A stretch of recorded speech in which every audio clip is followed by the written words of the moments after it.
Yo, people, welcome back. Lateness is greatness, and it's the first time the preview gang is seeing me bald, so it's good to be back. You're such a madman. Explain that to me again, because I just saw a video of you going bald, and I was thinking, what is going on? Why is all this happening? To be honest, yeah, I set the time wrong for my subscribers. I set it at 11 p.m. for a stream when it's meant to be 11 a.m. So I was obviously late to then come into the live chat, see all the chaos and change the time. So I said to them on the stream that I would just cut my hair if you got like 500 likes. I should have asked for a K, but we live and we learn. Next thing you know, man's shaving his head like a sheep. So that's man, I've not seen you guys in 2 weeks. I mean, how's everyone's international break? I mean, it was boring as hell, but we got through it in the end. mate, they need to do something to make this more exciting, man. Because these matches they're so dry, bro. Like I tried to watch some of them as well. Like I tried to watch different national teams as well. I tried to watch the Belgium game. It's just not exciting. I watched the under-21s as well. Underwhelming. You know what I mean? Like when Boothroyd came out and said that it's the hardest job, I was thinking, bro, like you kind of signed up for this. Like, you know what I mean? He's a compulsive liar, man. He's a compulsive liar. If they let him keep the job out, it's mad. Yeah. People make excuses when they're just not good. He's not good enough. He's not up to it. But the man it was alright. It was obviously there was still loads of football on, but it was kind of like I went on scouting missions in it. So that's why I like under 21s, like kind of just sort of analyze a few gems. But yeah, no, it's good. This is where we get into the nitty gritty. Like this is where we belong. This is the final run of the season. Like this is the women's team got to the semi-final of the Champions League. So boy, listen, good omen. Like listen, they're killing it as well. Yeah, listen, their front three, boy. Best front three in the world, mate. Listen, I think at the end of the season, I'm gonna have to do a women's team dedicated show just to go back over all of this, because I don't follow the women's team closely, so I'm not even gonna pretend to know in detail. But from what I'm hearing, I should be, because they sound ridiculous. They got ballers still. So big up to the women's team, and the men's team need to follow suit. They really do. They really do. And man, with Boothroyd, I just think I think I heard somewhere that he has to go and interview for a new contract. I don't think I've ever heard that before. So that he's almost the England setup is so strange, bro. Like the Boothroyd and Southgate. Obviously, I'm not going to get on Southgate too much because the Euros hasn't happened. But if it goes the way I think it might, then we need a whole new setup in it. Because the talent that we have in the under 21s, even younger than that, and the first team as well. Like for him to even say, his job is to bring through players into the first team, it's like, bro, you're not a scout. Like you're not a scout. You're supposed to do well with this under 21s team. Like the ballers that they have in that squad, Curtis Jones, Eze, Hudson-Odoi, man. Come on, he's trying to minimalize his job, like as if it's not that deep, like as if it's he's trying to say it's the hardest job in the world, but at the same time he doesn't want to win any trophies. It doesn't really go hand in hand. So. He's not good enough, man. He's not good enough. Yeah, and then to segue, what also isn't good enough. Before I welcome the beautiful live chat that I see there, we have to, before I forget, that disgusting home kit that got released. I mean, 2 different patterns. It looked like a kid with crayons. I said this on my yesterday's show, but I've got to get you guys' opinions as well. I mean, I think I already know what you're going to say, but the pressing issue is, even though we're going to call the kit clapped and we're going to say that it's ugly and it's got 2 patterns and there's different colors, and they really are taking a mockery of the home kit now. They're starting to play too many games. Are you still going to purchase it? Because me and Mayowa are wearing our home kits now with pride. And bro, that's what I was even going to say. Do you know what the big issue for me with the kit is? Yeah, it's the sponsor. Like, because I won't even lie, this one I'm wearing now, when I first saw it, I thought, hold on, is this a scaffolding from like the Matt Harden end of set? Like, what's going on with this kit? When I saw it in real life, I was like, okay, you know what? It's not too bad.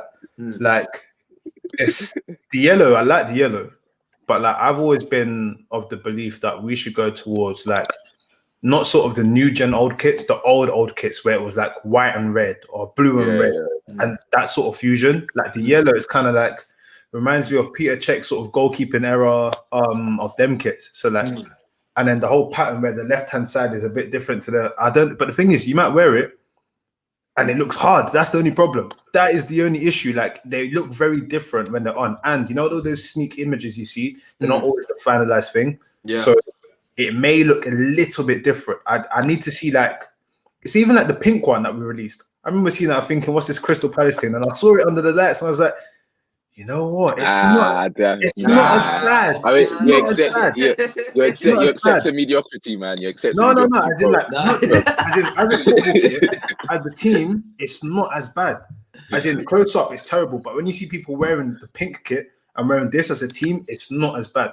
As a personal item, they're terrible. You can't wear those out. You can't wear that to Shoreditch. Yeah, exactly. But that's what I'm saying, fam. That you said your kit's like listen, you see Toby, he's been angry. He's been angry for a while. He's been angry for a while now. Missing for a while on this channel in terms of the comments. It's good to see you back though, Toby. Yeah, I mean, new part of the season and that international break. He's back with a bit of vengeance. I like that. You know what I mean? Whether, how long he'll be here to stay now after the results we've seen him from Tottenham, we don't know. But it's good to see Toby back. Don't hear from these Europa Conference teams, man.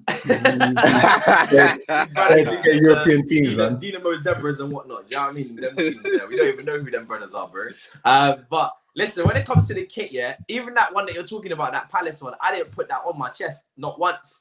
No, but do you hear what I'm saying? As when the team wear it, it doesn't look as bad as we thought. When Yeah. I don't think I would buy this one, but for the team wearing it, it may not look as bad as from the cameras. But close up, yeah, it looks a bit mad. Do you know what's disappointing? I just think Nike need to switch it up.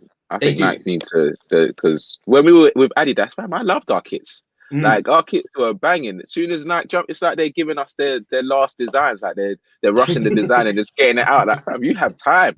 You have time to make these kits. I'm seeing better concept kits online. I've always said it. There's some really cool ones. I love. There was a really nice blue and gold combination, which was hard. You know, there's some good concept kits out there, but obviously the professionals that are getting paid are not asked. It's a shame as well because I think Mason Mount's going to be wearing the 8 in that kit. I wanted to purchase that. If we sign Erling Haaland, do you know what I'm saying? So this is not really time to be mucking about. It's not time to be messing about. So I'm interested to see what the away in the third look like. I mean, hopefully that's not even the real home, but I feel like it probably is. It's close enough to what it's going to be. Lord have mercy. Close enough to what it's a good thing I haven't eaten, so I can't throw up. There's nothing there anyway. So we move. I mean, we move on. I mean, Premier League is back. Thank God. Honestly, Chelsea versus West Brom. I was saying it off air. I've never been so excited to play West Brom. I actually cannot wait. Even though they're gonna throw some negative football away, probably. I mean, well. The thing is, they're playing worse football now since they brought in their new man. But Conor Gallagher's not available as well, which is a boost. I think he's been brilliant for them. And I've seen Tuchel's quotes on him. It looks like as if he's taken a shine to him. Out of him, Barkley, Loftus-Cheek, you know, he's had the best season out of the 3. So we could even see him next year. But before we move on to our pressing concerns of how we're going to win the game, this guy, I mean, I had to put the shot up, you know, plays for both clubs now. Absolute legend. I mean, before we move on, I mean, he did have that game against Swansea.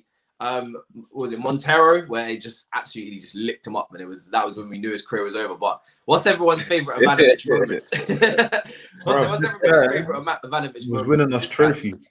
It has to be the header, man. It has to be the header. Winning us trophies. The guy's a madman. Yeah, you know, I'm scoring goals. Like there's like Ivanovic is, in terms of Premier League modern greats, like he's up there. Like this guy.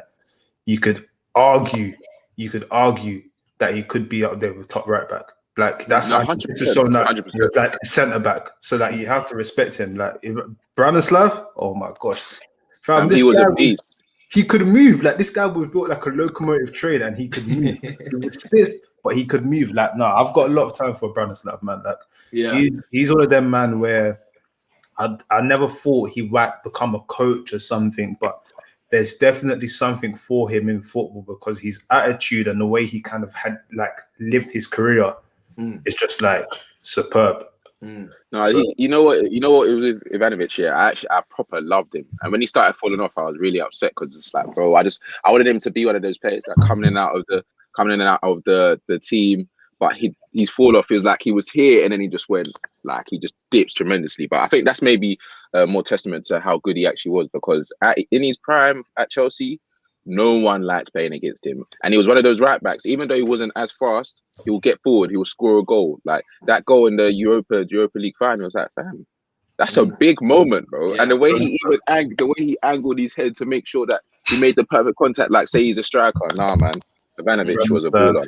It's just different grave, man. And this is like, we have to take into account here is look at Chelsea now. We're probably touching it with the rumors of like players that we want to sign and everything. Like, if his time was now, he would have been one of them players that got a 2-year deal at the age of 30 or got extensions. Obviously, back then it was kind of like when you get to 30, listen, there's not much we can do for you. You've got to go. If that was now, they'll do everything they can do to keep him in the change room because he was just mentality, clutchness. He was just there. Like, even if he was slowing down, there was so much he could provide off the pitch. So, no, I've got a lot of time for him still. Big up to the live chat. BP Productions, Tobes is in there as well, paying homage to Ivanovic. You love to see it. Matthew, Shy, all of you guys. Stefan, big up all of you guys. David. I think Ivanovic, for me, it's this comment here. Those 2 goals at Anfield, fam. I just remember thinking, yo, this is the life for me. Because we had that really big battle with Liverpool in the Champions League. And it felt like it was every year. And even when it wasn't, when it came around, it was special. It was the duel of all duels in the semi-finals or the quarterfinals. And that's kind of why, I'm not going to lie, part of me, I want to play Real Madrid because it's been a while, like either or if we get through that Porto game. But even if it's Liverpool, man, it's going to be tasty because it just brings back so many memories. And those 2 goals at Anfield were just mad. I remember just lifting off that game, fam. It was nuts. What was that, like was it a 4-1 win or a 3-1 win? Something. 4, I think it was. I think it was 4 still. Yeah, I think but it was 4. That's when we was just... that's what I'm saying. Like back then, it was like knowing that Ivanovic was starting and the fact that he could actually be that guy to score goals, bro. Like Reece James. That's obviously Reece James can turn into that because we know that Reece James can bag goals. But it's the confidence that Ivanovic had. Like a lot of right backs wouldn't have in his position. Like remember the left-footed strike against City as well. Like man, actually used he was so good, man. He was actually too good, man. Yeah, that was in the unbeaten run under Conte, was it? I think so. Was it? No. Sorry, it wasn't. It was Mourinho. Yeah, it was Mourinho. Yeah, it was class. Yeah. That was no, these men are right. It was 4 in aggregate. Huh? Them ties with Liverpool were so crazy, bro. I remember the Babel goal that pissed me off. The jammiest guy as well. 40 yards, bro. Mad, Jammy. man. Yeah. Jammy. They had bare Jammy players like that. Dirk Kuyt, Benayoun, Torres. Obviously, it was mad. Brand goal versus Man City and Napoli. Wow, yeah, Napoli, mad connection on that. Slap it. So listen, he may be the enemy this weekend, but listen, he's the GOAT, man. When it comes to, he might be an agent. You never know. We need to even start doing them things that the NBA do, like when ex-players come back that they served us well, like have a little video collage of before they come out or when they're training, just show a little bit of respect, to ballers that. It's just, you know what? Yeah, it's actually a shame the fans are not there because he would have got a lovely reception as well. No, yeah, definitely. Yeah, so it's a shame, but what a player. I mean, listen, guys, it's W settings only as per usual when it comes to these games. But do you know what I feel now that we're playing West Brom and it's been 2 weeks? I feel like, I mean, I don't know if it's only me that gets this feeling, but I feel like we're not on form because we haven't played in so long. I feel like we're starting again, like. The slate is clean again and we have to build up our form again because it's been 2 weeks. Yeah. Like there's no momentum going into this game because of the break. People have gone away with their internationals. Some players are coming back injured. You know, Kante, Mason Mount played. Bless you, bro. Mason Mount played 3 games for England, picked up a knock and then played against Poland again. 90 minutes each time. Doesn't matter who it was against. So I don't know why Southgate wants to be a criminal, but we'll move on. Kante's got a knock, and I think someone else is struggling as well. So it feels like as if there's no momentum because of the different circumstances we're going into this game with. So, you know, players have come back on form from internationals like Mount, or you've got Werner who didn't have a great time against Germany and Macedonia. Oh, mate. I mean, he's got people say it doesn't relate. I've seen some people say it doesn't matter that he missed because it wasn't for Chelsea. I was like, bro. Nah, he's a sports psychologist. Like he is at this point now, he's actually in his own head. Like he's fully in his own head. Like his head is gone. Yeah, it's gone. His confidence must be so low right now like we've been saying, like if he gets the one goal, it changes. But there's been times where he got the goal against Liverpool, it didn't count, or something jammies happened. He must be in his so much in his head. Yeah. Oh my word. He needs the season to finish. That's what he needs. He needs the season to finish. He needs some time away, work hard, and come back. Because like even if he starts scoring now, it's still going to be in the back of his head. Like, oh my gosh, it's taking so much time. This is not a normal sort of, you know, you haven't scored for a few games, then you scored and you're back in it. This is really important for his career. I'm not even joking about. Like I've got a lot of faith in him, but that sort of spell, oh man, it's the first big move for him in his career in terms of big club, and it's huge for him because people say it doesn't matter. If he had scored a hat-trick, I would have been telling you it matters because his confidence would have been through the roof. He'd be coming into his West, and I would have been saying start him for West Brom because he just played. It doesn't matter who it is, North Macedonia or whoever.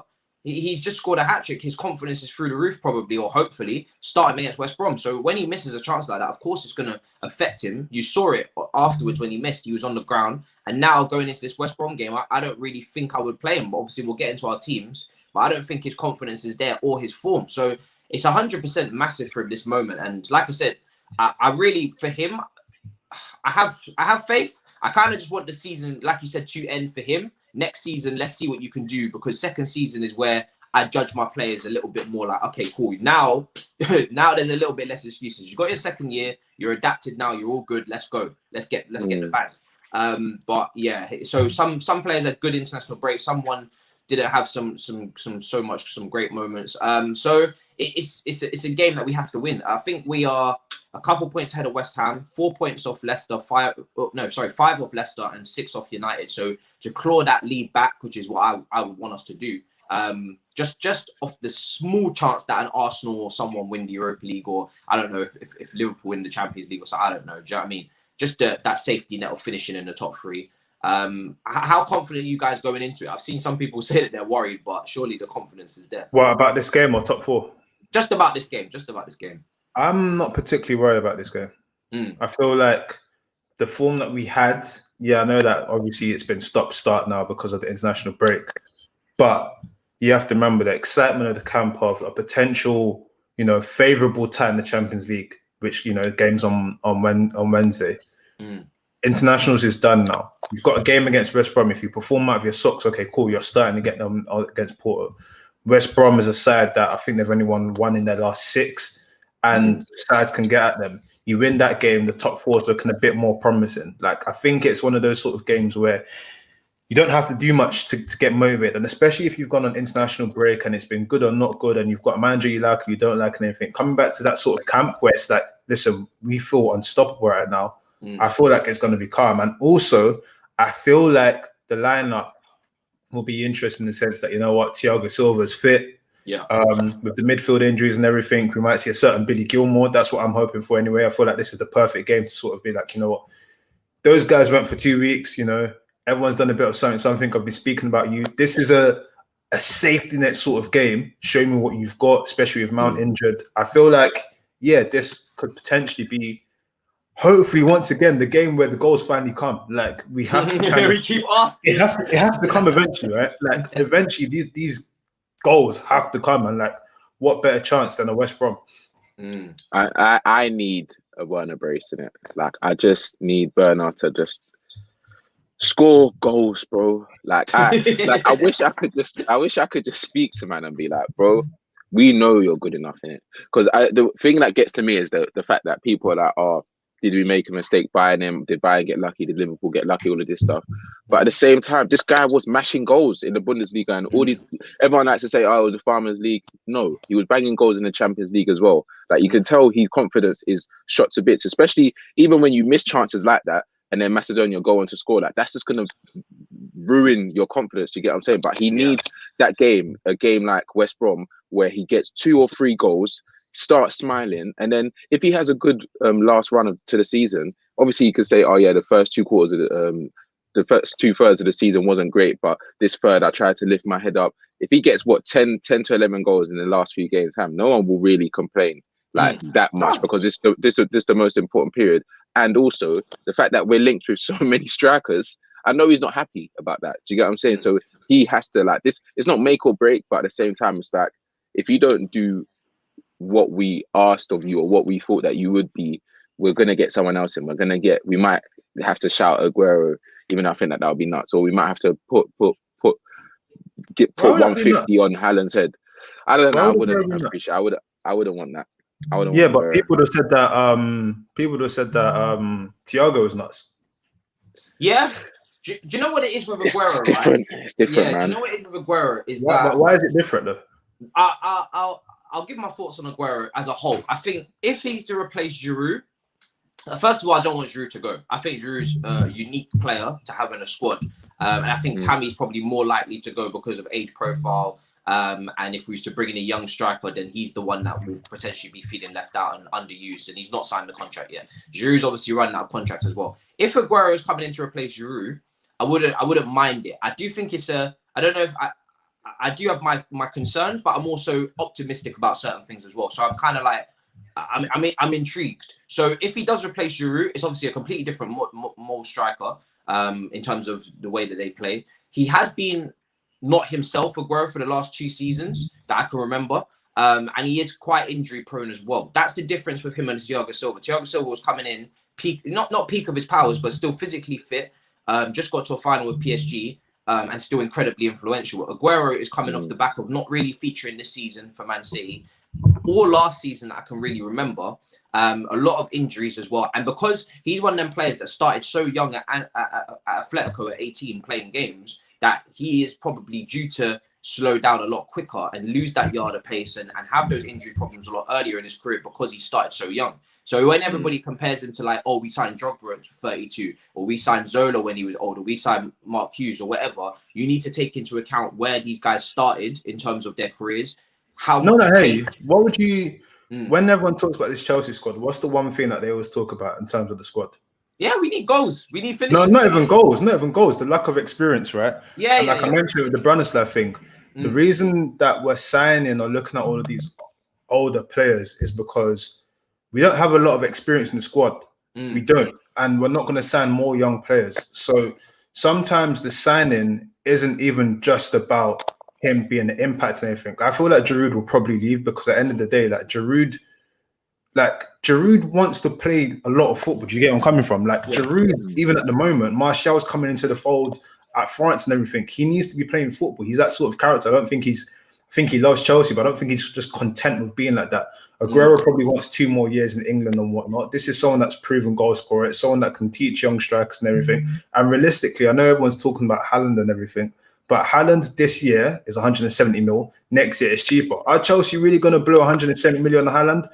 Probably not. I think you can get him cheaper than that. I know that's what they've asked for. They won't. You don't think you can get him cheaper than that? If you know Marina, you know how Marina likes to negotiate. Marina, fam, she'll dash a player in there as well. Don't get it twisted. It won't happen. Happy to get dashed in there real quick. It won't happen. Are you remembering who you're dealing with? This ain't like Joao, whatever his name is. This is Mino. It's not going to happen. Whoever pays Mino the most money and pays the most money will get him. And we won't pay 170 million. That's why the Barcelona thing is airy as well. They're not paying 170 million for it. It's only the people that are willing to pay the money that are going to do it. So if we wanted, literally, the ideal situation is if Giroud was, to say, you know what, I want to go and play first team. You get Aguero. Everyone with the Haaland thing says, you know what, I'm not paying the thing. We're going to gamble and try and do the 65 next year. You get Aguero for you, then get Haaland. That's the dream scenario. I don't think people should rub out Aguero just because of his injuries and everything. Yes, he's been injured. Yes, no, but I think it's also because Chelsea don't have the greatest track record with aging strikers. So aging strikers, we've done that. We don't need to do that again. Torres, Aguero is Aguero, in it. Like Aguero was getting, it's not the same Aguero. 20 goals. Aguero, man. Even in the seasons, where he was like getting 20 goals, he wasn't playing all the games. It's a guaranteed striker. I'm not saying it's a done deal that we should get him, but I'm saying it's not something that you go and turn your nose at. That's a killer. Yeah, that's a killer. You can't name more. You can't name me 8 killers. That's a killer. So but that's the thing. You do it. Yeah, but you're talking about I hear what you're saying, bro. Aguero's been a baller, fam. Probably one of the best strikers to ever grace the Premier League, innit? But he's not that same guy, innit? And even with the way we play now, you see the way where Giroud doesn't really why Giroud doesn't play as much, because he doesn't have the fitness or he doesn't have the legs to do what we need to do. The counter pressing that we're doing, Giroud doesn't do it as well. He does a good job. He does an all right job. But Aguero, the same as City play with. They need you to press from the front. Do you get what I'm saying? So and they've been all right without a striker. So if he comes to Chelsea, I think it's going to be right with him. It's like jogging about. I'm not saying that he's not going to put the work in. Like he's not got the same legs.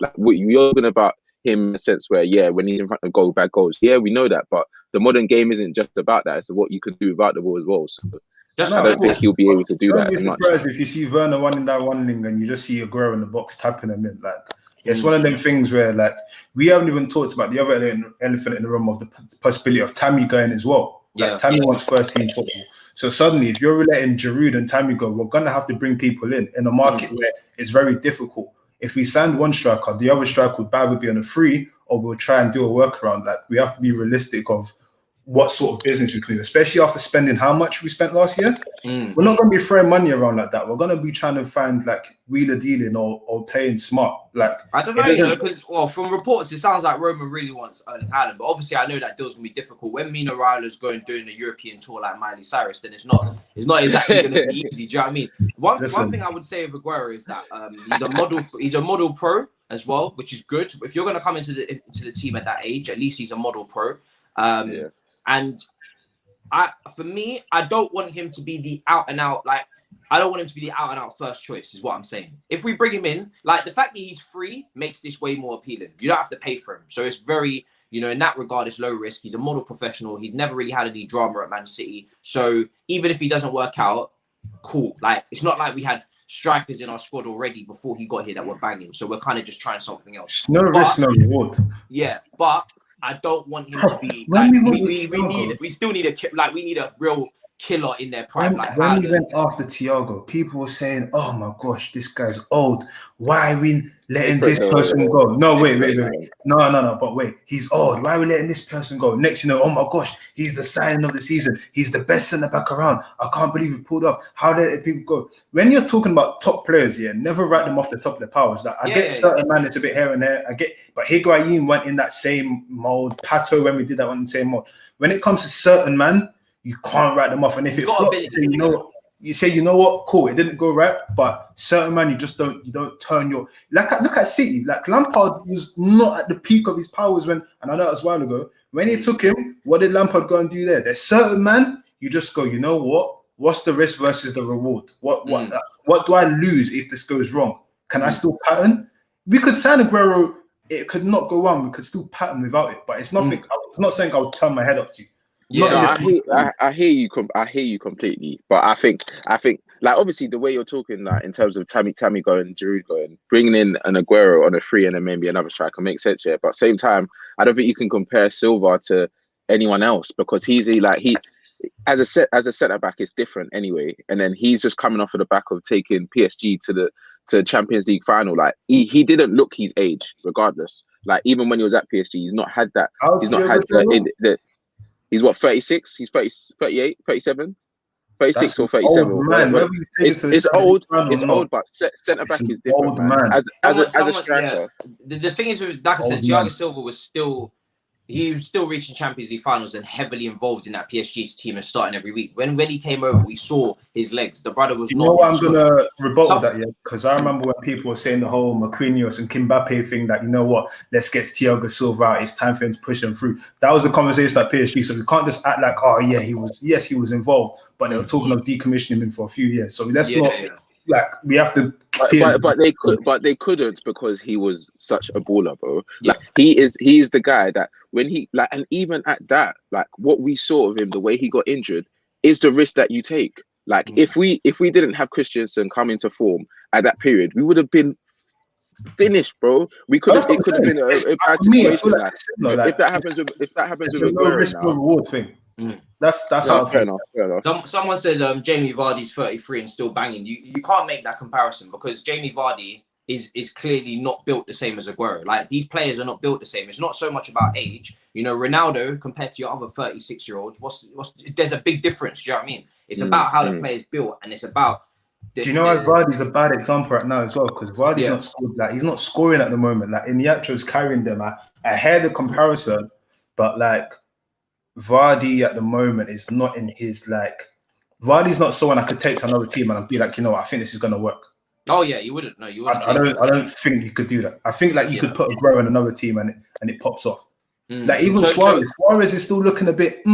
But the beginning of when he touched Atletico, my lord, popping off. Like there's certain with a striker, and Sam makes a really key point. Football's not just about scoring goals element; it's about everything else that's involved in it, of course. But as a striker, if you bring like, fam, it happens at all levels of football. It's like, listen, the team's playing well, but we're not scoring goals. You know what? Like in semi-pro, they bring like the former pro that's like 39. Just get the strikers come in and they'll be like, you know what? I've been finding the net since I was 3. I'm gonna continue doing it now. Yeah. So yeah, that is why I think it's not it might not even happen, but I feel like it's something that the head shouldn't. I think the likelihood of it happening is very high because he wants to stay in the UK. He wants to still play in the Premier League. Obviously, family settled in that. And I've seen Arsenal rumours and that. I know he wants to stay in the Premier League, innit? So I know he won't go to Manchester United. So it's out of Chelsea and Arsenal. They've got a few strikers. So I don't know. So I think Chelsea is the perfect place for man to come. What? 2 more seasons? A young 15 on 15. Ooh! Let me ask you then, Mayo. Let me ask you. And his name at the top, it will say Man City / Chelsea. Come on. Do you know what? Another part of that deal that does intrigue me and that's quite funny is that when Lampard went to Man City tried to joke around and banter that he's their legend. Cool. We'll take your legend, innit? Do you know what I'm saying? We'll see what you're saying then. But I do want to ask then, is he kind of like the guy that you get wrapped up early because he wants to stay in England, he's free, we can literally talk to him now. Do you get that wrapped up early in case the Haaland deal doesn't happen, the Lukaku links, all these guys, like we know that's going to be a long saga in the transfer window. You buy yourself that insurance of making sure that you brought in someone new who can bang in goals? Or do you still really think if you get Aguero, cool, that's nice, but you definitely still need to bring in a top in their prime, Haaland, Lukaku, one of them guys? My thing is, you have the conversations with Aguero. Aguero is one of them deals you can just switch on like that.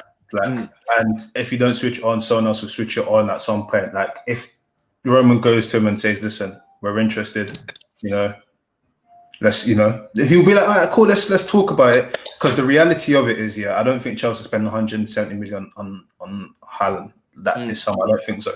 Next summer, would they spend the reduced fee? 100%. I think any club that has that money will push it forward. I just don't think that Chelsea are going to blow that bag. And of course, with Chelsea, it's always about thinking about the future now. And it's like the immediate future. If we want to compete with City next year, we need goals in the team. Do you think anybody else would buy him for that money? Like if he was to go to 170 million. Huh? 170 million. Bro, I don't know how much. The only clubs that will definitely, for me, like really go out for it this summer are and apparently it's 170 million euros, not 170 million pounds, but whatever it is, like it's more than like the Coutinho deal to Barcelona was. It's like a big deal. The only clubs that I think that will definitely push it, realistically, I'll be honest, is Madrid, because even with the City thing, I don't know if City want to deal with Mino. I don't.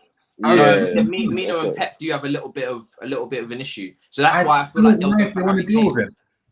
My thing is that I don't think we can afford to miss out on Haaland, because if we don't get him and City get Harry Kane or they get someone of that ilk, then that's Premier League title potentially done. Do you know what I'm saying? I don't think City go for Kane. I think Kane is probably a United if they can haggle Spurs for a good price. He's staying at Spurs.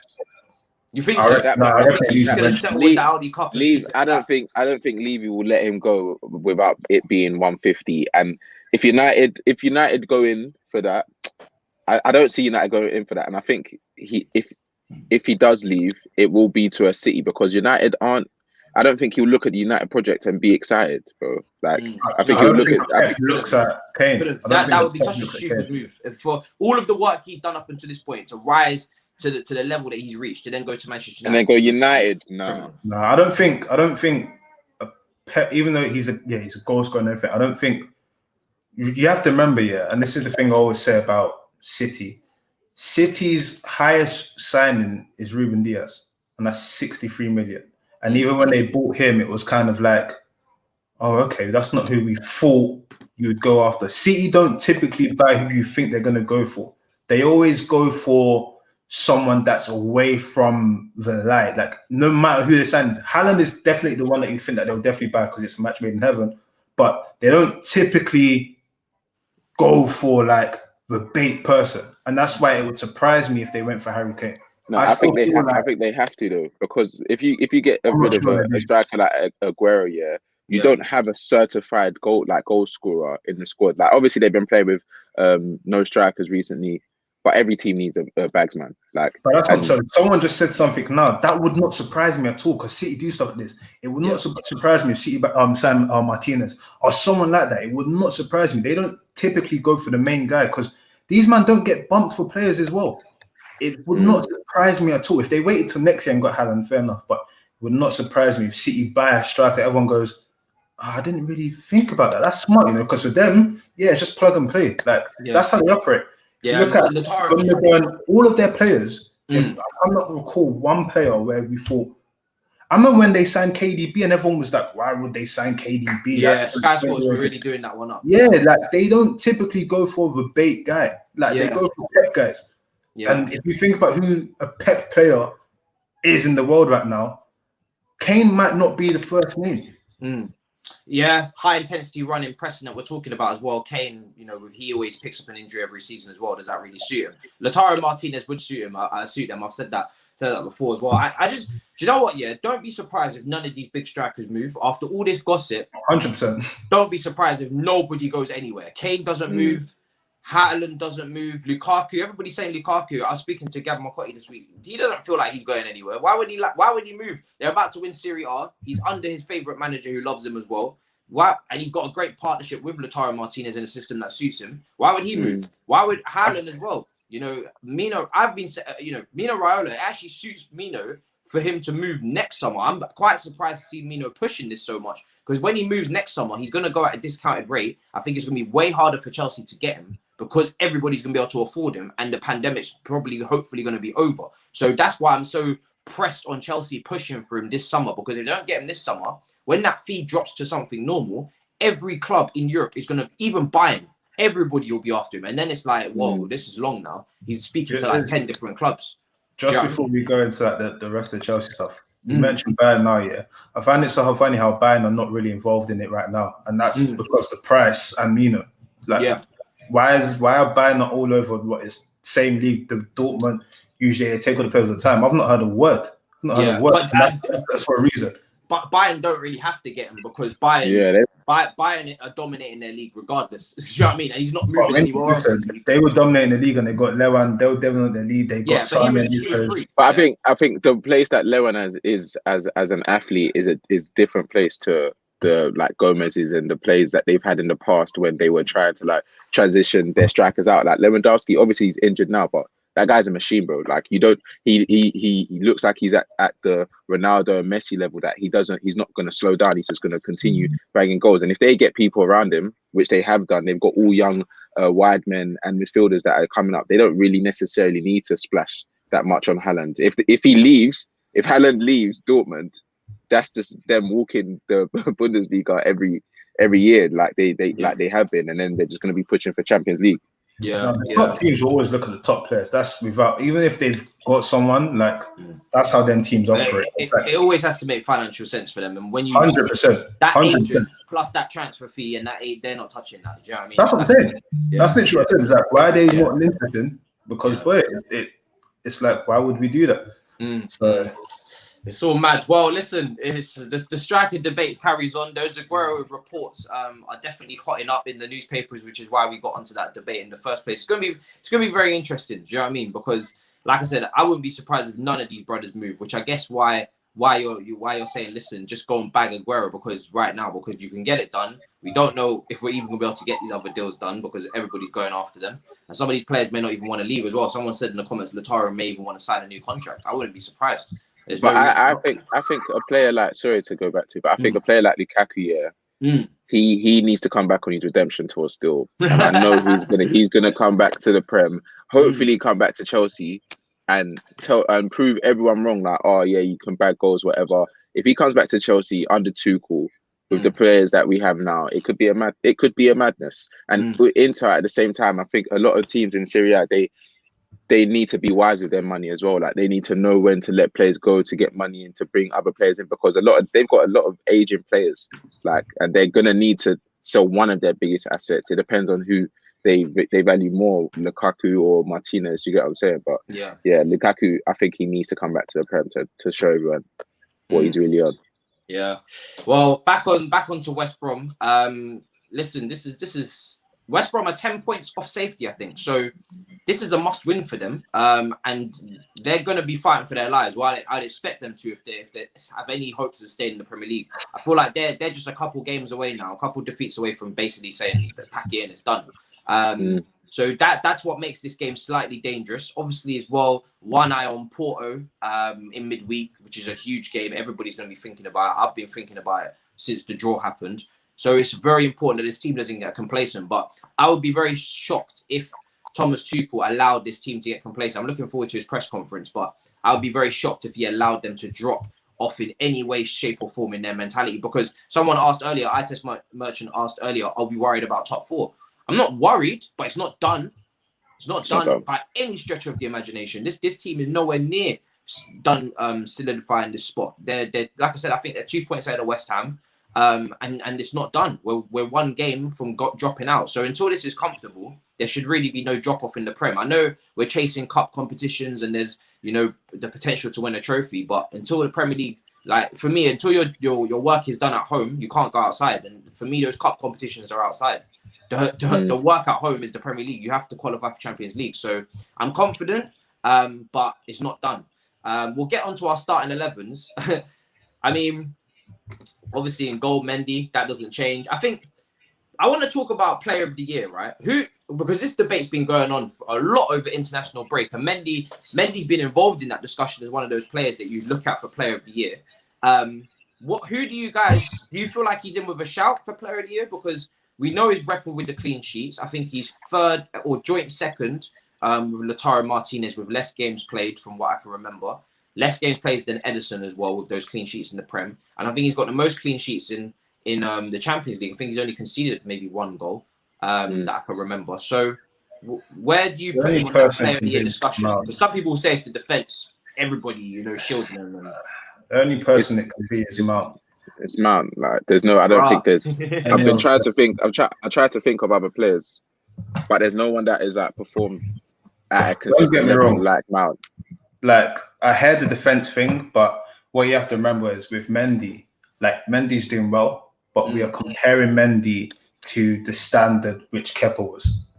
Therefore, when you have a goalkeeper that comes in and does the basics, it's like, oh my god, wow, that is, and that's not even saying that he's not, because he's playing well. He's made some key saves and everything, but Mount through the whole season has been like a level of consistency and a key enigma in the team. So if you were to do it now, it would have to be Mount for me. I don't feel there's any two ways about it. We've seen a coming of age that this guy has made. It became the Mount team at one point. Yeah, like we could not play without him.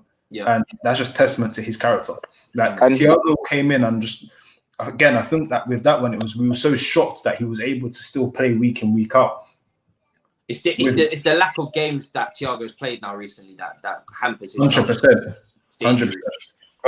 But even with Mount, he's gone through a lot as well. Like he's gone through a lot of people speaking on him. In fact, the whole season when Lampard was about like, oh, why is Mount playing here? Why is he playing there? But he still played through all of those, or even his own fans getting onto him. Do you get what I'm saying? So for someone like that to just keep his head down at such an age to be so important to a team like Chelsea as well, it has to be him. If we're talking on defense, Aspie as well. He's at his age, he's been quite consistent all season. And then I don't think there's Mendy, obviously, because we wanted him to be what he's doing, be the player he is now. But the fact he actually is that player, and maybe even better than what we thought, obviously he's in that conversation. But I think Mount is like the sure bet of getting player of the season. All right. So obviously Mendy in goal as per usual. Back three. This is where it gets interesting. You brought it up earlier, Mayowa, about Thiago Silva. He's back fit. Now, do we put him into this team and do we say, right, Yes, because you've got the sticky part of the season coming now, the big games, big fixtures. It's crunch time. Do you know what I mean? We remember that Champions League run that everybody talks about. You had leaders in that team. So, straight up, yes. And who you taking out that back three number? He plays. Zuma didn't go on international. He plays. Who else did I put in there? Zuma plays. Okay. Yeah, so you're playing. So really who's playing in the middle? You're playing Thiago Silva in the middle, Zuma on the right. Zuma on the right, and then probably Aspi because they didn't play. Oh, I mean, really got to play loads of minutes. He played maybe 3 games or something. Like Christensen played with travel as well. Don't kill these guys. If you don't need to play these guys in a game like West Brom, you don't need to play them. That's the back three I'll go with. Interesting. Alonso didn't go anywhere. Play him. Remember, because these guys that are still being coached, they're still training. They're still in the training ground, so you can keep that momentum. Play him. It's an interesting one as well because, like I said at the start, I don't feel like there is momentum coming from the previous game because it's been such a long time. In saying that, that's a lot of changes to making it to what we're used to. But those players that have been in the training ground. Yeah. I think the back three I'd go for.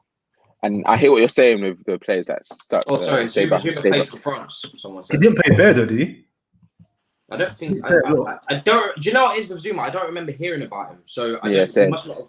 He didn't play a lot. Not as much. Basically, he didn't play as much as Rudiger and Christensen. Anyway. Exactly. But even at that, yeah, fair enough.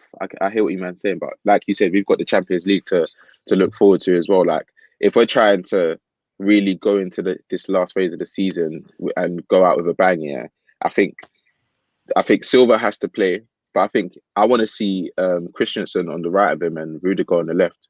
I think that would be a solid back three to take into that Champions League game as well. Taking out Aspi.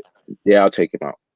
If you don't necessarily need to play Aspi and Silva, do you get what I'm saying? Because you get the experience from Silva, and that's what I guess Aspi was in for, the experience, the leadership, whatever. But same time, I think Christensen offers more, not just only because he's younger, but also on the ball as well. Like we know he's a good ball player. If we have him off that right side, Aspi's good enough on the ball, but I think Christensen can do more in a sense. Like I think that would just be anymore now. You want Christensen instead? I didn't want him to. It's that was Reece James in the back three. I don't think Reece James will ever play. Like I don't think they will ever put him in that back three. Probably, do you know what? When those loans come back as well, like there's Mark Gahey, there's Tomori. If he comes back, there's so many other defenders. Maybe he won't play there, which is mad. I don't know, man. This is very difficult for me because I do want to see Silva back in this team. So I think I'll just hang my hat on him playing in the middle because he didn't have internationals. He's back fit now. He's been with the team. So yeah, I'll probably hang my hat on that. I'll probably put Aspi right side centre back. I don't want to take out Aspi out of this team. I get what you're saying with the experience, but I think Aspi brings more than the experience as well. It's just the fact that he is just, in terms of defending, he just knows it all. He knows every trick in the book. And I feel like a team like West Brom can be slightly dangerous at times if we don't be on our guard because they are 19th and they do desperately need points. I feel like an Aspi helps you get through that. But I do take your point about playing out from the back. That is the one. Not even playing out from the back. I think just stepping into midfield and being aggressive with your passing or having the tech to pass. Then Christensen does have that. Do you know what? It's very hard for me to pick this team without the one eye on Porter as well. So it's like, do you play Thiago Silva against West Brom tomorrow and then leave him out for Porter? Is that what you're saying, Mayo? No, I'll say play him and then see how he actually is. I think throwing him into Porter cold turkey is a bit difficult. But if you play him and he's like, the sprints are not there and anything, then you're like, okay, you know what? Maybe for Porter it's not the right thing to do, but I definitely feel like he should be playing this game.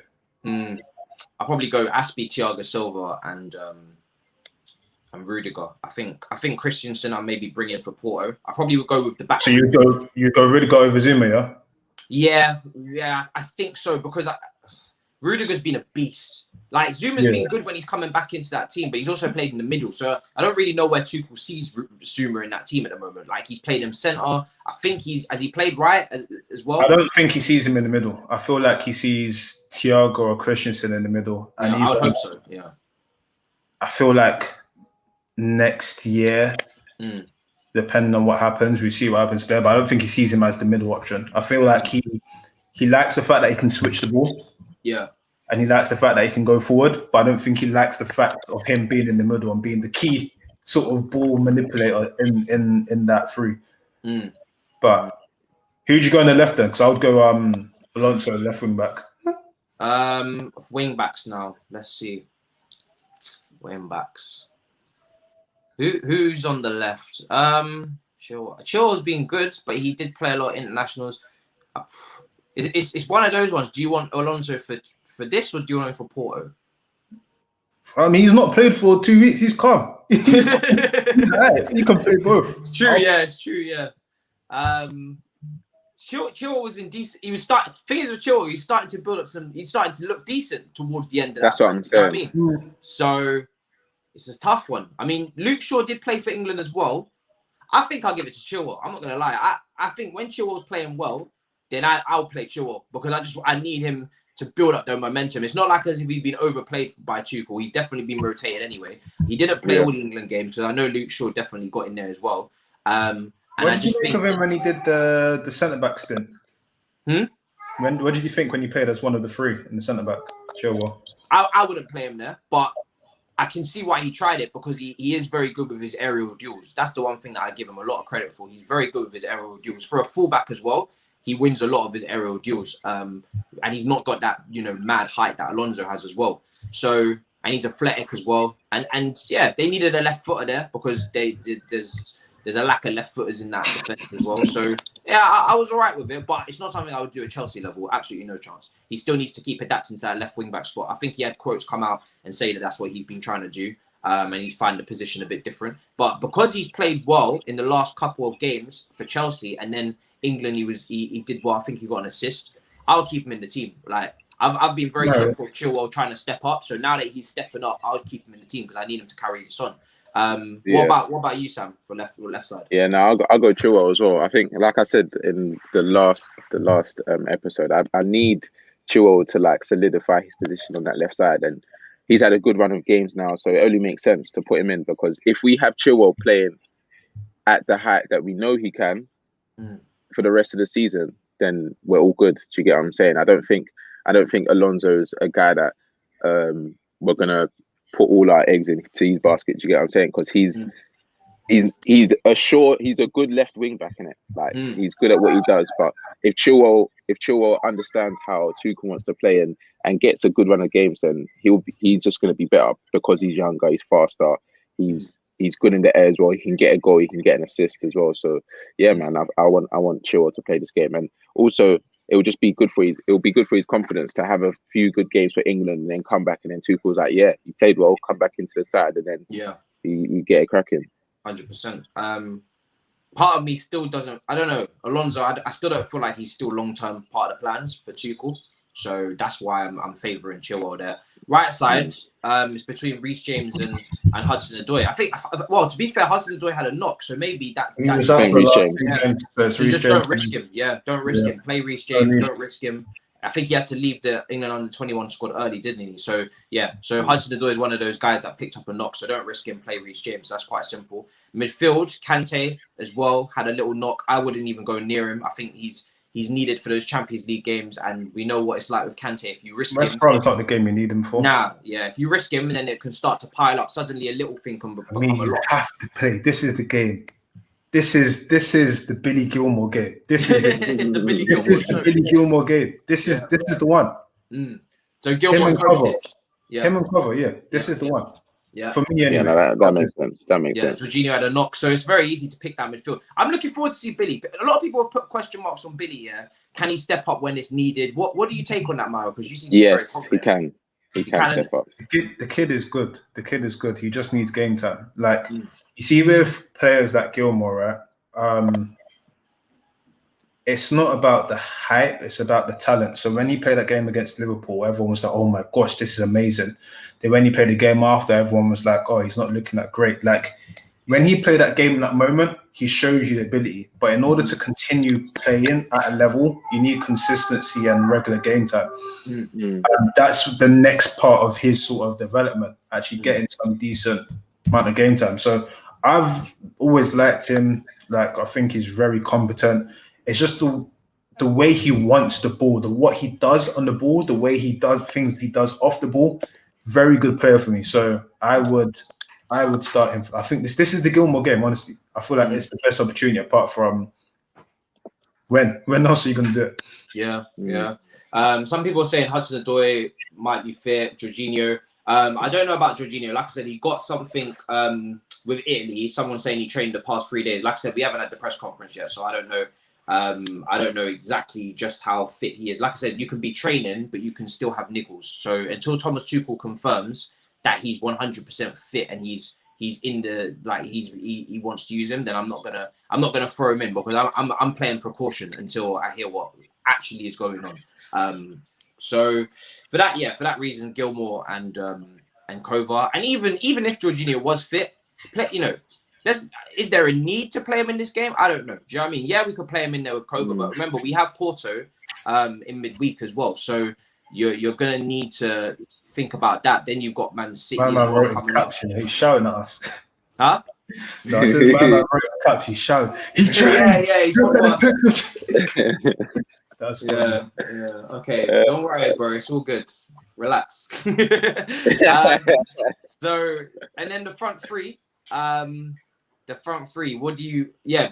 By the way, pictures don't determine someone's fitness. Like, yeah, he's training. I didn't say he wasn't training, but I'm saying we don't know how match fit he is because he picked up a niggle. Remember, these are human beings. I feel like a lot of you guys forget that and you think they're robots, but these guys have not had a break for 2 years. Because remember, the end of last season and this season finished and just started up again. And then they got the Euros. So, and they've had international break and they've had Champions League and League and Cup. So don't forget that these brothers are actually human, yeah? So if they do pick up niggles, don't be surprised if managers take extra precaution with them and just say, okay, we don't need to risk you or we don't need to bring you back just after you've had a little niggle. We're going to leave it because we've got all these games until the end of the season. And Tuchel loves rotation. So that's all I'm saying. Front three, who you guys going with? I think Pulisic and Ziyech started to build up some decent form before we went to the internationals. They had 2 games each where they both started one game, made a cameo the other game, and both looked promising in both those moments. Would you play them? Mason Mount, I probably would rest him as well. I don't feel like he's playing. Yeah, I'll go Pulisic, Tammy, and even though I'm tempted for Ziyech, I would probably go Werner because I need him to get the goal. So I'll go for those 3. I feel like if Tammy's fit, again, this is a chance for you to sort of prove and showcase what you can do, because at the end of the day, a lot of people are trying to not rubbing you out, but time is of the essence for you to show yourself. And we know that when it comes to the narrative is when it comes to these sort of opposition, he comes alive. So I'll start Tammy, I'll start Timo because I feel like he can offer in that position, and then I'll start Pulisic as well. I feel like Pulisic just got a lot to prove and to offer, so I'll start those 3. That's interesting. I think I'll go. Now that you said that about Tammy, I wasn't really thinking about him, obviously because he was injured for a bit. But I do want him to. I hear both sides of the Tammy argument. Do you get what I'm saying? Because he is a good. I think he has scored most of our goals this season, last season as well. When he's been the main striker, he scored the most goals in it. But at the same time, it's because I think fans get upset with him a bit more because they know what he can be. Do you get what I'm saying? He's got that type of build, that he can be such a dominant striker. And because he isn't that, when the ball comes to his feet or when he's playing back to goal and he's not as strong, or even in the air when the ball gets into the box and he doesn't commit as much as you want him to. I get fans' frustrations, but he is the type of guy that is continuously learning. He wants to continuously learn and he wants to develop his game in it. So I think all of the hype that's been around his name while he's been injured, the conversations of us buying a new striker, his contract situation, I think now would be a good time to play him as well. Obviously, he's back from injury. And then, I say Werner because I need Werner to bag a brace in it. Need Werner to bag a brace. And then if I'm playing them 2, I need someone on that right side that can kind of create a bit more. So I think I'll start Ziyech. So I think it'll be Ziyech, Werner, and Tammy for me. I disagree slightly. I think Tammy, I definitely am warming up to play him because I feel like, yeah, he does need to prove himself. He does need to show what everybody's been. He's seen the talk. Do you know what I mean? And I feel like if you're going to play now against West Brom, it's a good fixture for you, you know. And also on top of that, I feel like there's no need to ask for motivation here. You've got bundles of motivation to prove yourself. So Havertz has played internationals, maybe give him a rest as well, or you know, maybe just save him for Porto. Tammy hasn't played. He's come back now, so yeah, I think Tammy up front is cool. And let's see what he can do. Let's see if he can prove himself. You know, I wouldn't play Werner because I feel like getting goals from Werner no longer now means that he has to start. And what I mean by that is I feel like you can bring him off the bench. Yeah, if we take the lead in this game and West Brom have to start coming out, or any team for that matter, whenever we take the lead in a game and that team has to start coming out, bring Werner on for the last 20, 15 minutes when their line is a bit higher, when they're a little bit tired. Bring that quick striker on for that impact of, you don't need to worry about the whole game anymore, okay? Because that's a lot. This is a guy where a lot is going through his brain now. He's overthinking everything. You're going to come on for a short stint and you're going to use your pace to the max and you're going to be quick, nippy, energetic and alive. Your headspace is screwed. You're overthinking. You're mentally drained and tired. We're going to just limit you to 10, 15, 20 minutes for impact. And that's what I would do with Werner now. I wouldn't start him. I would bring him off the bench. And I think Tammy, Pulisic, and Ziyech as a front three, I would like to see that. It's three players that have a lot to prove. There's a lot of motivation. Two of them are on the upward, very small, but upward trajectory. And Tammy has got a whole heap to prove. So there will be no lack of fight and no lack of trying to prove yourself with your ability on that pitch when it comes to West Brom, when we speak about motivation. And then I think the likes of Kai Havertz, you know, they're going to probably get played against Porto. Giroud, very much a European clutch guy for us as well. And Mason Mount rested because Southgate decided to drain his backside against teams that I've never heard of. Do you know what I'm saying? Whether it be San Francisco or whatever, these brothers 90 minutes a pop. Regardless, it's ridiculous. Just goes to show how much Southgate wants to use him. He obviously feels like he can't play without him, so I would give him the rest as well. So yeah, that would be my front three. Also, I mean, the chat has been spamming us with that news of Thomas Tuchel winning Manager of the Month. Love that's that. Brilliant, fantastic, and fully deserved. I'm glad. You know, I was a bit worried that we would get shagged or. You know how it goes, but they managed to do it right, and they managed to actually pay homage to the true king. Do you know what I mean? He deserves Manager of the Month. He's been brilliant ever since he got in. He's still unbeaten. People forget this, and he's only conceded one open play goal. Like, it's ridiculous. Do you know what I mean? He's been absolutely unbelievable. So he deserves Manager of the Month. I think Iheanacho got Player of the Month, and I can't even lie. Yeah. I'm kind of happy. I'm happy for him. We've all seen his post. What have you guys made of? I mean, we're gonna wrap up now. But what have you guys made of Iheanacho's post-match interviews after games? Because he's a legend, bro. He's a legend. Like he's like a Nige uncle, fam. Like, yeah, like you can't not like that guy in it. Like when he's talking, even when he was in the change room with Ndidi. What were they calling him again? What's the name? I don't remember. Senior man. Yeah. Oh, okay. No, it's so funny, man. And he's actually a good player. Like him when he left City, like people forget, like City's not an easy team to like just get into, especially the type of manager Guardiola is. Do you get what I'm saying? Like I feel like Rodgers is a perfect manager for him. Like for someone that will improve his game, like his all-round game. And now it's like the transition is happening so beautiful. Like Vardy's like falling off a little bit, but at the perfect time, Iheanacho's just stepping up. And his all-round game is good in it. So yeah, man, I'm happy for him, man. Yeah. Pretty hit the nail on the head. He's coming into himself at a time where the team need him, but most importantly, he is presenting himself as the future of that Leicester team. Typically, if you look at how Leicester operate, they could have scouted like someone. But now, when you look at what Iheanacho is doing, he's 24. Him and Indeed are around the same age. It'd be like, hold on, I don't really need to bring anyone in. I might bring in competition, but you're showcasing that you can actually lead this lad, and we can make you a vocal part in the team. Because they've had Maddison injured, they've had Vardy out of form, Barnes has gone. They've had so much disruption, but in that time, he's kept them afloat. This was talk of when people saying Leicester might boil it again. His form has That's the reason why they have him. Yeah, exactly. So fair play to the guy, man. Big responsibility following in Vardy's shoes as well. I think the only guy, I mean, I'm very happy that he's won it. He deserves it, and he's definitely he's definitely been a credit as well. I think the only guy that I wish would have got it as well with him, if it wasn't him, I would have said Christensen. I think Christensen, for the way that we've been defending under Tuchel, I would have loved for Christensen to get that player of the month. I think Christensen, I mean, I know Rudiger's been great, but he's a lot older as well. And I feel like Rudiger, in a sense, doesn't need it. I feel like Rudiger's so confident and he just knows he's the shit. Maybe sometimes overhypes himself. So I don't feel like Christensen needed any recognition. Like, he just knows that he's been this level for the last 3 years and he's a beast. Whereas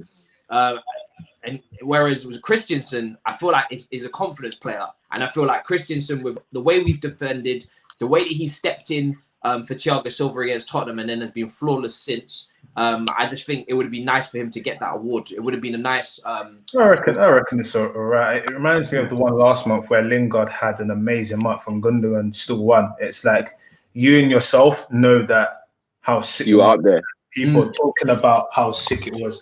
And again, with Christensen, he's in this unique position now, which I think we kind of said when Lewis was here that time ago, that ultimately the way you're performing, it can't go wrong from here. It's either you are the main piece next season, and even if you're not, you're gonna get a good move. That is like the perfect situation for him. Like, the truth is we don't know what's gonna happen.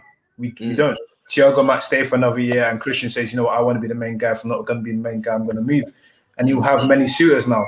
Ironically, what Lewis said that time about 35 million, based on the form we're seeing right now, that is very plausible now. 2 months ago, it definitely wasn't. I didn't think we would have stretched 35 if more it was 25. So, like, he's doing everything he needs to do for himself and the team at the moment, and I feel like that's enough motivation to keep him going. Like, he can't go wrong from here. Yeah, no, you'd hope not. This is probably the best chance so far in his Chelsea career to really establish himself long term and show all of his potential. And then, we got mad people in the chat saying Oli was robbed. I think even Man United fans were voting for Tuchel. So many Man United fans were voting against Oli because they want Oli out, which I found hilarious. So, Oli in, bro. Like, I need Oli that guy bro, to stay. Because, did you see? I saw one. I did one story on him the other day, and he actually he went to scout a player. I don't know if you saw the video. He went to scout a player. Yes, but because he had a Mohican, he walked out of the stadium. I was like, bro, what do you think this is? You're actually walking out of seeing a player because of his haircut. Like, that is so. It's backwards, isn't it? It's actually mad. It's so questionable in so many different ways, and we haven't even got time to like really get into it because I did speak about it with Rants. And if we're gonna get into this, we'd have to go into mad depths. For a long time.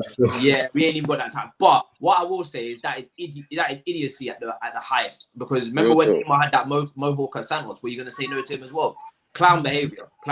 But do we really expect anything else? This brother, we don't rate this guy. Do you know what I mean? Nobody rates you, bro. Do you know what I mean? It's one of those ones. How can you be second in the Premier League with that Manchester United team and nobody rates you? That for me, that just goes to show. Do you know what I mean? So, like, they're still trying to say it's fluke. Like, that's the thing. I don't know, man.